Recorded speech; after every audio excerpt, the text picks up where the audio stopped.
Welcome back to the many video guys and my YouTube channel. Today friends we are going to talk about how can we solve guys this auto screen problem in our Realme phone. Guys we have got this auto screen problem in a Realme phone. So guys how can you solve guys in this video friends I am going to show you guys. So before starting video friends first of all go and subscribe the channel, click the bell icon.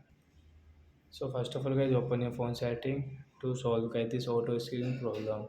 So after on phone setting guys how can you solve this problem guys, scroll it and friends you can see this type of setting in your Realme phone. Friends click on guys your brightness setting bands. Then guys you will have to scroll it. So we will scroll it and guys you can see guys this auto grid setting on the right side guys you can see this icon and guys you can see this icon is enabled. Friends you will have to tap here too.